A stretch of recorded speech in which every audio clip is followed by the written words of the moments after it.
All right, Janie, we got some notes to get through. You're gonna want your Chromebook with you with Desmos open. I think that I think in class they maybe did not allow calculators with this unit, but we are going to. I talked to Mel about it, and we're gonna use Desmos to go through some of this graphing to make things a little bit easier for you. So we're gonna learn first how to graph exponential functions. Then we're going to learn about what logarithmic functions are, and then how to graph those. You'll have a quiz, and that will be, I think, the end of what we're going to do for the year. So I'm on notes W1, and let's talk a little bit about what exponential functions look like. So y equals a to the x. A represents a number, so we might have y equals 5 to the x, y equals 10 to the x, or maybe even y equals e to the x. Those are all possible things that you could see when we graph this exponential stuff. This letter A represents the base, and it tells us how sharp or shallow the curve will be. In other words, let's just say we're gonna graph y equals 5 to the x. If I think about this and think about maybe making like a t-chart, like an X and Y table to figure out what values would work, what values we could graph to see a picture of this. If I plug in, for example, 0 for X, I'm saying 5 to the 0, which is 1. So that means I have a point at 0, 1. If I plug in 1, 5 to the first is 5. So that means when X is 1, I have a point at 5. Well, think about when I plug in 2, all of a sudden I have 5 to the second. That's 25. Really, really big. So when I'm at X is 2, I'm all the way at 25, which is like off my paper. And if I backed this up at like -1, 5 to the -1, remember we just did all those exponents, 5 to the -1 means 1/5. So if I'm at -1, I'm only at 1/5. And unless I'm shifted, there's no way to get this graph to be underneath the x-axis. So what happens here is I end up having a horizontal asymptote. Asymptotes are borders that tell us how high or low a graph could possibly go. In this case, a horizontal asymptote at y equals 0 means my graph is never going to go below it. There would be no way, no x value I could plug in that would make my y value negative. And there's no way I could plug in an x value that would make my y value 0. So this dotted line represents a border, and my graph is going to go like this. I'm going to get really, really steep. And here I just get closer and closer to this asymptote. It gets lower and lower as I move to the left without ever going below it and never touching it. That's what a horizontal asymptote does. Okay, this graph has a key point here. This is going to be what we call sometimes our key point, or not really our turning point because nothing much changes, but this point at 0, 1 is going to be one that I keep looking at because as I shift my graph, it's going to move up, down, left, and right. I have this horizontal asymptote at y equals 0. That's what this represents. This dotted line is the horizontal line, y equals 0. And then my domain and range work just like domain and range always have. Domain is what x values am I allowed to touch, or what x values am I allowed to plug in? Well, I can plug in anything for x. My domain for these exponential functions is always going to be -infinity to infinity. But my range is saying how low do I go to how high do I go on the y-axis.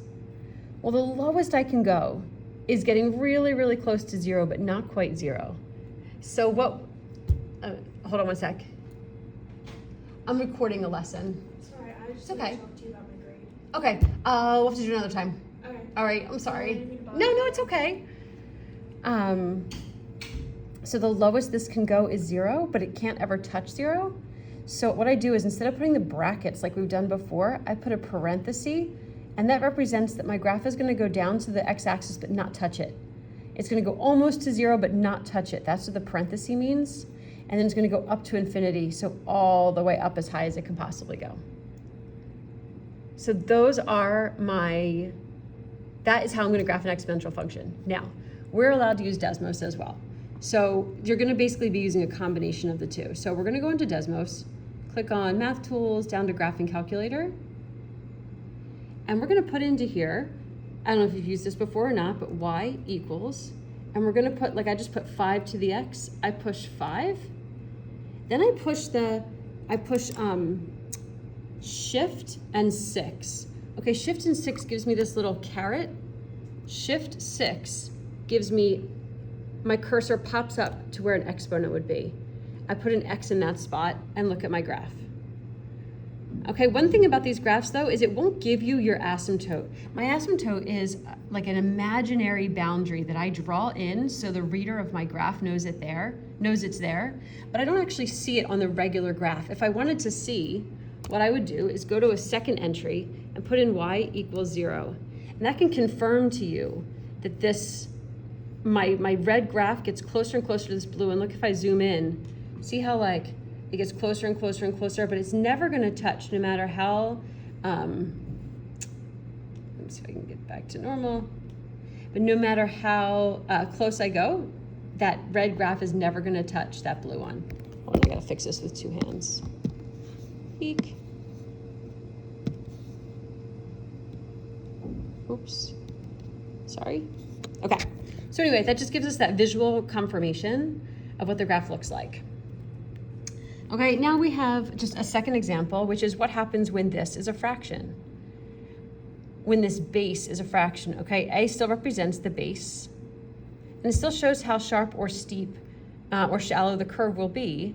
But let's do y equals 1/5 to the x. And let's go straight to Desmos and see what that would look like. So let's get rid of what we've got. And put in y equals, whoops. You're gonna need parentheses around your 1/5. And then here we go again, shift 6 brings us up to a power and it puts in the graph for us. Okay, so what that means is instead of going up really fast to the right, let's just show again what that other one looked like. Okay, the other graph was y equals 5 to the x. It basically took, this was our blue one, this was our first one. It basically took this and it flipped it around the y-axis. The good news is you have Desmos here to help guide you and get your graph, make it so that you know what your graph is supposed to look like. So I'm gonna get rid of this one. And we have this. Our key point is still the same.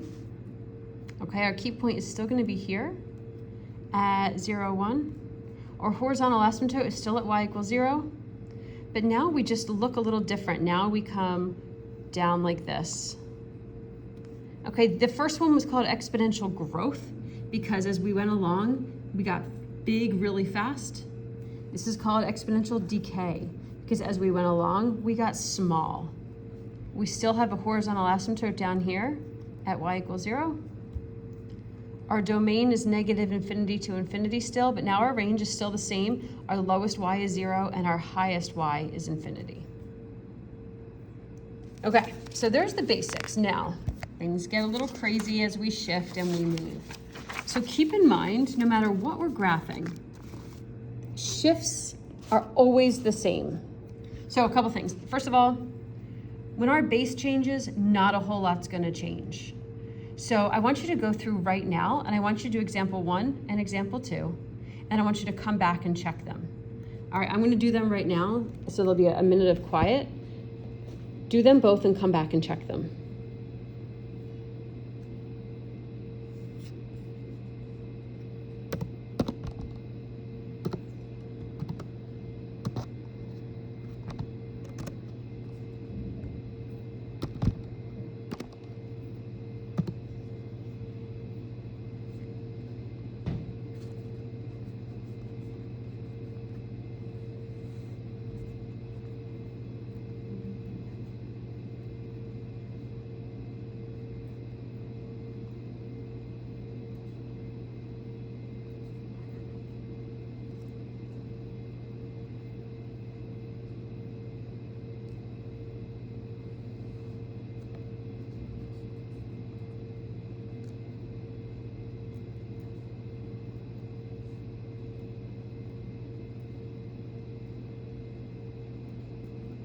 Okay, so this is what your first graph should look like.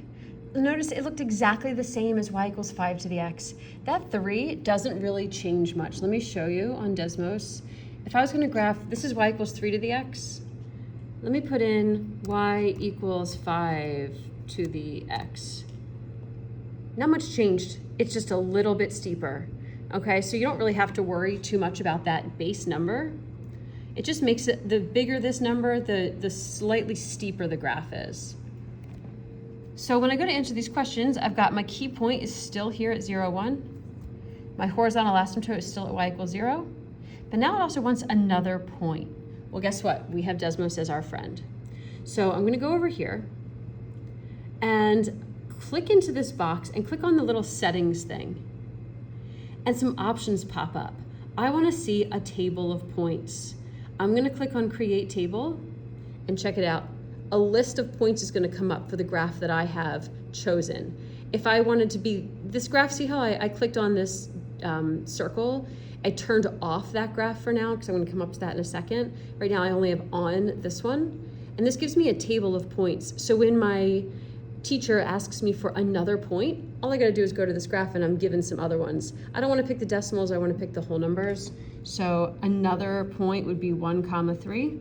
Okay, I could graph it if I want to. I didn't do a great job. Or it looks like 2, 9 showed up. We have other choices, but those are the two that showed up for me. I got my domain, I've got my range. This is growth because I'm going up. And the growth factor or decay factor just means what's the base. Okay, so that second one works the same. It's just like my 1/5 to the x. If I want to pick another point, again, I want to just go to my Desmos. I'm going to turn this graph off. Oops. I'm going to turn this graph on. Sometimes the dots still are there, especially if my table's still up, so I'm going to get rid of that table. Okay, so now it's just showing me the fraction base graph. Go to settings, create a table, and here we've got a table for that graph. So I've got -1, 4, -2, 16, and 0, 1. So I'll put a point in, domain, range. This is decay because I'm coming down fast, and the growth or decay factor is 1/4. It's that base. Okay, so now I have a bunch of shifting. All right, I have a bunch of different shifts that happen, and we're gonna use Desmos to guide us through this. So, for example, if I take this first one, y equals 2 to the x minus 1. So let's get rid of our graphs, get rid of our tables, get rid of our graph. Here we go, starting fresh. Y equals 2 to the power of x minus 1. Oops, that, make sure you're up in the exponent section when I put in the -1. Oh, dang it. X minus, why does it keep doing that?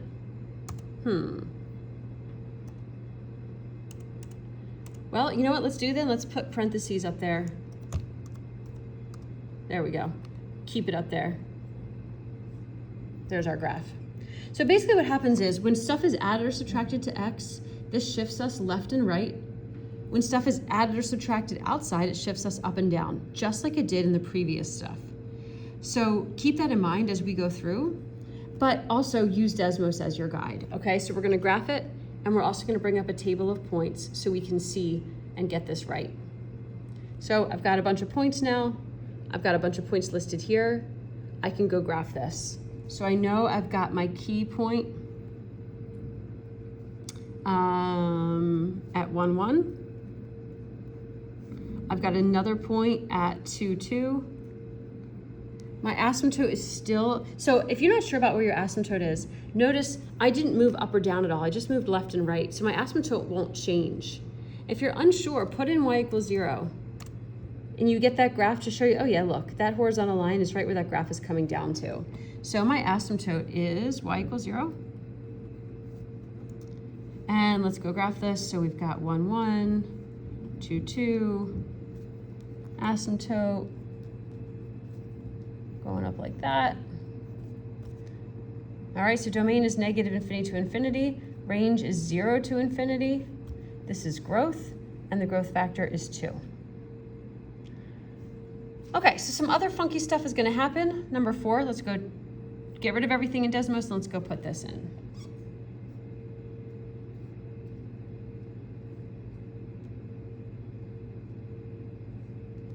All right, y equals 3 to the power of negative x. I didn't need parentheses to let me do it. And then I'm down here to say plus 2. So look what happened. It moved the whole thing up 2. So when we try to graph this, let me get my table of points. Okay, here's a table of points. It also brings them right here, which is awesome. But my horizontal asymptote is no longer down here at 0. My horizontal asymptote is up here at 2. I have the key, or the clue of the plus 2 out here letting me know. And then if I'm not sure, I'm going to go ahead and graph y equals 2 and show myself, oh yeah, that asymptote is moved. So I'm going to move up 2, put my horizontal asymptote down. I've got my points, I've got 0, 3. And I've got negative 1, 5. 1, 2, 3. And notice the picture of this is a little bit different. It's not growth anymore. It's got this negative flipped me around a bit. So it turns out I'm coming down. So I am now decay with a growth or decay factor of 3. And now I've got my key point was 0, 3. My asymptote is y equals 2. Another point is negative 1, 5. Domain's always the same. And now my range, what's my smallest y is negative 2 and everything up. Is positive 2 and everything up. Again, parentheses around the 2, parentheses around the infinity. Domain and range are always going to have parentheses, no matter what. For all of my exponential and logarithmic stuff. It's just the way it's going to go. It's going to be asymptotes, so yeah, it's always going to be a parenthesis. Okay, so let's see what would be one of our harder ones. Let's see what happens with 5. What happens when our 2 is negative? So let's go cancel this out. Put a new one in, y equals negative 2 to the power of x plus 3. I'm going to put that in parentheses so it all stays up here. I'm going to get myself my table. Okay, so look what happened. I'm upside down. That negative flipped me upside down. But I don't have to memorize this because I get to look at the picture. So I still have my horizontal asymptote at 0. But I have some key points at negative 2. Negative 2. I have a negative 1, negative 4. And actually my graph didn't show it. By the way, if you wanted to know what was happening like at negative 3, you can just put in negative 3 in Desmos and it'll tell you what goes with it. So actually negative 3, negative 1 is actually what my key point is, but I don't think we need to worry about the key point. As long as you have a bunch of points, you're good. And graph it. Y equals 0. Other point. Any of the other points that showed up is fine. Domain's the same. And range, okay, range. So range now, our smallest, so see how all these went like, they went up or they stopped here, whatever, like everything was everything was above the horizontal asymptote. This is below the horizontal asymptote. So our lowest y is negative infinity. And our highest y is 0, not including it. So that's our range. This is decay because I'm going down. And my growth factor is 2. All right, so basically all the rest work the same way. I'm gonna stop here and then have you go do the homework. And if you have any questions, don't hesitate to ask so we can meet together.